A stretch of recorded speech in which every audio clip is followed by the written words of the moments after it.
Welcome back to the Step Out and Thrive podcast. I'm your host, Bethany B. Joy. And are you in the right place? Well, yes, you are. The Step Out and Thrive podcast is one of those places where we can just be ourselves. In fact, in a world of places where we are constantly giving and doing one-on-ones and feeling like we have to be better than maybe we are to be, this is the place we can come, kick off our shoes, as I say, grab a sweet tea, and it's a place where you can be seen and soothed and safe and secure.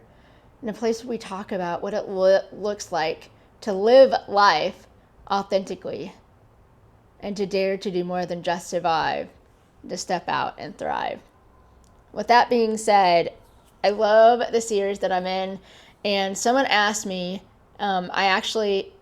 just to let you know, I sometimes batch record these, and it is currently before Thanksgiving, and I have a friend over that's curious about how I do these podcasts, which if you know me, it's very simple.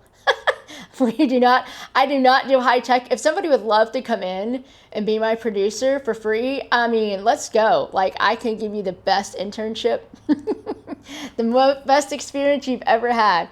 But anyway, she was watching me do this, and she's like, Bethany, how are you doing notes now? Because many of y'all know, and there are still a lot of episodes that I just wing it and let God go, and just do it that way.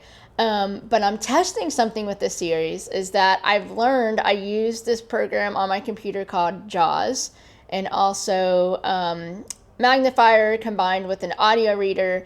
And what you don't see happening behind the scenes here is I actually have my laptop set up with a screen magnifier on, then also a little button that I can push that sends audio actually to my hearing aid. So I'm doing a bit of listening to some of the direction that I want to go, but also kind of looking, and it's really up high. So I can't really read, but it helps me know like what point I'm on. Because sometimes my ADD can get the best of me. And so, yeah, I need to probably do a podcast about the technology that I use. But anyway, that is a side note to what's going on. And every day, right? Every day I get to learn new things. I get to see if it works. I get to see if it doesn't work. And I get to move on. So that's what I'm doing. So you guys can let me know. Does this sound better with my notes? Or are you like, Bethany, we just want you. We don't care how many rabbit trails you chase. Please, just, maybe I'll do a mix of both. I don't know. But anyway, that's what's going on right now. We are right in the beginning of a series that's all about the lies we tell ourselves. And I should say the lies I tell myself, but that kind of sounds weird. That sounds exclusive, because I believe all of us have lies that we tell ourselves. And many times we're like, oh, I don't believe in that anymore. And I'm sharing, being vulnerable here. There are times in my life that I've caught myself go, oh shoot, nope, we still got work to do. And if we're really honest with each other, we all have work to do, right? So welcome to the club. You're not alone. We all have work to do. So today it's going to be the body I didn't choose. And just in case you didn't know, I am on Facebook. I think I put myself on there, Bethany B. Joy. You can find me. If I don't friend request you, or if I don't answer your friend request, if I really don't know you, just follow me, because I'm public, and you can follow me and see all the crazy adventures that I bring here on this podcast. And so the questions that I'm answering this week, because I put up there and I said, hey, I'm doing a podcast series and you guys can ask me any questions, and I promise you I'll answer them in one way or another. The 3 that I'm pulling from today in this series, all about, how do you live in this body that you really didn't want? Number 1 is, how did you come to terms with your loss of sight? And that was by Marlene. Marlene, I love you. And all of you guys that ask questions, I really know like really well. So this is kind of cool. Second question was, what advice would you give young adults with CHARGE syndrome? And that's from Aubrey. Aubrey, shout out. She is amazing with the CHARGE Syndrome Foundation. She is the first person I met at the CHARGE Syndrome Foundation conference when I went the first year. And she's amazing. So shout out to Aubrey. She's doing so much research and so much good things.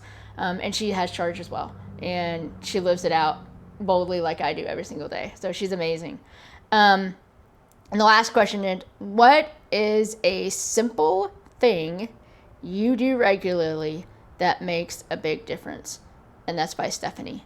And so, man, I love these questions. They're so good. And I always start with a story. And somebody suggested I should do story time with Bethany. And I often joke sometimes because I just love stories. They're so transformational. And I love helping people share the story of their life. So that's what we do in our groups. So shout out to the TIP community group. We're currently looking for 6 to 8 people that would like to be the part of the next one that starts in January. So if you're looking for a safe place where you can be seen safe and secure and know how to offer these transformational groups for other people, you're invited. Go to joinatipgroup.com or connect with me. We have to have a meeting. You get me to yourself, and we get to be curious on a one-on-one conversation. So many people just want it for that. But just come connect, and I'd love to share with you more about it. So the story that I would like to tell you today is there was a moment, and I remember, and it was during all of this vision and hearing loss journey, and I know I've shared this story before, and I share it often. It's a very popular story. One of my favorites that people ask me to share. But it was that day outside the orthodontist office when I was walking on the sidewalk, and that's the day that I tripped, and I wanted to be inside with my kid as he was getting his braces taken off. And I couldn't because hours earlier, I got the call that started really all of this. And it was the call from my primary care physician who is connecting all these other doctors. And she called with the reality of like, Bethany, both your vision and hearing have decreased. I knew they did, but then she was connecting the dots that they're decreasing together at a steady rate together. And she basically prepared me for most likely it's going to keep going. And we don't know where or when, but there's a good chance that you can lose your vision and your hearing. So at that moment, I was replaying this in my head, and I was also listening to a podcast all about beauty, and I remember I had to stop because I'm like, I can't think of beauty right now. All my life is being shattered. I can't get beauty out of this shattered place. And as I hit the ground, I'll never forget, the pain that was in my knees, because I really was in serious pain, and I have a dent in my right knee. That's how hard I hit. So I'll probably have to have a knee replacement when I get older. But also I looked up and I saw an amazing rainbow. And to this day, I have not seen a rainbow like that. It was enormous. And to my recollection, nobody else saw it. So there's that. But it was huge, and it was reflecting off the glass. And God's like, basically told me, he's like, you're not just going to see beauty, Bethany, in this. You're going to chase it. I want you to go chase beauty. Find my beauty in the middle of all of this mess. I promise you it's there. And that moment changed everything. But it also made me feel like I don't want to do this because I was afraid of telling everybody else my story, because in order for me to see beauty, I had to share with others that I needed help. I had to share with others when I pulled out my white cane for the first time. I had to share with others when I introduced Sparky to them. I had to share with others when I got on the bus for the first time with Sparky and didn't know what I was doing. It required me to ask for help. And I remember feeling, oh my goodness. I remember feeling the denial, the shame, the fear, and I didn't want to become too much for others. In fact, when I brought Sparky home, there were some people that told me in a nice way that I was no longer welcome in their home because either they were allergic to dogs, which totally makes sense, and I understood that. I just grieved that because I love my people. I have countless people that have said that, which I understand. But then other people just didn't want the inconvenience of it, which I get too. Like, we don't want to pick you up because, we'd have to find a place for him. And then I've had others that were like, we don't care. Come on. But it's that fear of being too much for people. And that's what I really wrestled with. And if I'm honest, deep down, that's still something, to be real, that I still struggle with. Because there are some people that, I mean this in a nice way, it's almost like me sharing my story brings up so much emotion for them that they can't self-regulate. It doesn't have anything to do with me. It has a lot to do with their story. But I often put that blame on myself. I'm wondering if somebody else is out there feeling this reality too. So let's get real. How How did I make it past this lie? The lie that I wrote down is my disability makes me a burden. My limitations mean I'm failing at life. And it's funny, as I'm listening and reading that back, I notice this tightness in my throat. And I say that all the time in my groups. My people know, yeah, we know you're sad, but that's usually a reality of like, oh yeah, that hits deep. And it does. And I think a lot of people with charge syndrome, with vision, with hearing, whatever it is, we can so easily believe in this lie that since I have blank, that makes me less than. Since I have blank, if people find out about that, I'm going to be too much. So I have to hide it, or I have to rise above it, or I have to be the story that everybody talks about because I don't give up. I'm not saying you should give up. I'm not saying that. But I am saying it should be safe that you can reach out for help. So these are the reframes. And I mentioned this on the last episode. My friend was like, what is reframing? I'm like, oh yeah, I forgot you're not a coach. Sometimes I use this language. I'm like, oh yeah. So if you were taking a picture frame off of a picture and you changed it, literally if you change the direction of the frame, it changes how you see the picture. It still might be the same thing that you can look at it different ways, but it's a different way of framing it. It's not saying it didn't happen. It's a different way of seeing it and perceiving it and living it out. So, reframe number 1. Limitations are not punishment. They are invitations. I feel like that could be a book. Limitations are not punishments. They're invitations. And here's the thing, invitations don't have to be accepted. I'm going to let that sink in because somebody out there just felt that like I did. Invitations do not have to be accepted. They're chosen. And just because somebody doesn't accept your invitation doesn't mean anything about you. It doesn't mean that you're not worthy. It doesn't mean that you shouldn't have invited them into your story.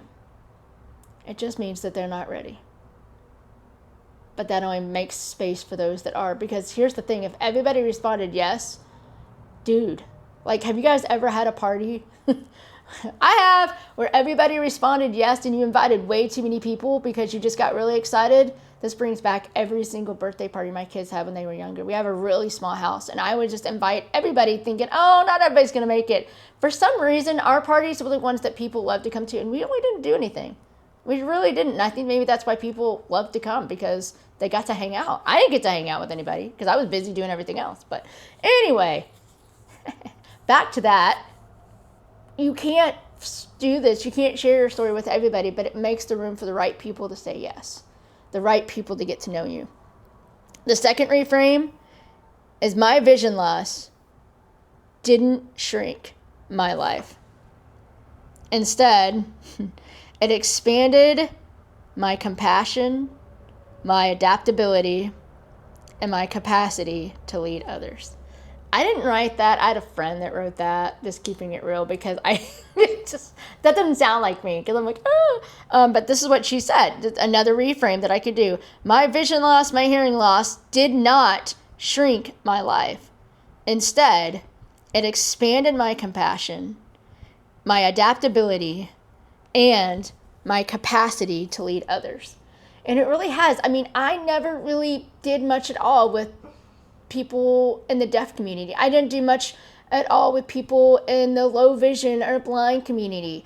I didn't do much at all with the charge syndrome community until really a couple years ago. And it took that reality to go, this does not define me. Instead, I need to know how to better walk through this world, and I've got to connect. And not only that, I didn't stop there. It opened my eyes to so many other different kinds of people that I haven't connected with. I now have connection with grandparents that are raising their grandkids. I now have connected with people who spend more time in the hospital than they do outside the hospital walls. I have connection with people that should never have to say goodbye to their kids as early as they have. I now have connections with kiddos in college and past college that I stay connected with because they didn't know that they could. And their parents didn't know that they could either. And they're rocking it, by the way. I think one's watching right now and she knows who she is. She's amazing. So anyway, I would never dreamed any of these things. And now I'm speaking on stages too. I love to do this. And I would have never found it if I hadn't embraced what God was already doing. So what in your life has God been teaching you to embrace? And the one way that I really make it through this is this interactive appreciation practice. If you haven't already done so, and I think I am going to launch a group sometime in the new year, so keep your ears and eyes percolated because a bunch of you all want to go more into detail with this. I am going to launch an interactive appreciation group. That's just all about interactive appreciation and how to do it. But I cannot say enough. That tool helped me get through some of the hardest days of my life. And it wasn't practicing it on the hardest days. It was practicing it on the days that I didn't feel like I needed it. It was practicing it in conversations where I wasn't sure if the person was ready for it or not.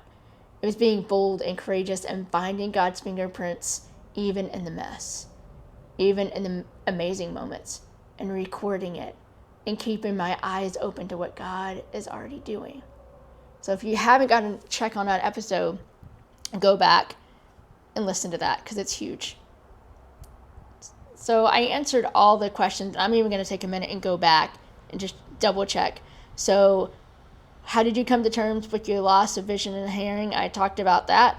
I talked about what advice would you give to young adults with Charge syndrome. I think I talked about that. Practicing interactive appreciation and being who you are. And then what is a simple thing you do regularly that makes a big difference? Interactive appreciation. So I touched on all those. I just wanted to make sure because I didn't want anybody to feel like I missed your question. So I did answer all those. So what is your Step Out and Thrive challenge for this week? You ready? And I told you you could text me. Some of you guys got that number. I don't even give it to you on here. I don't care. My business number is 321-426-8710, and you can text me.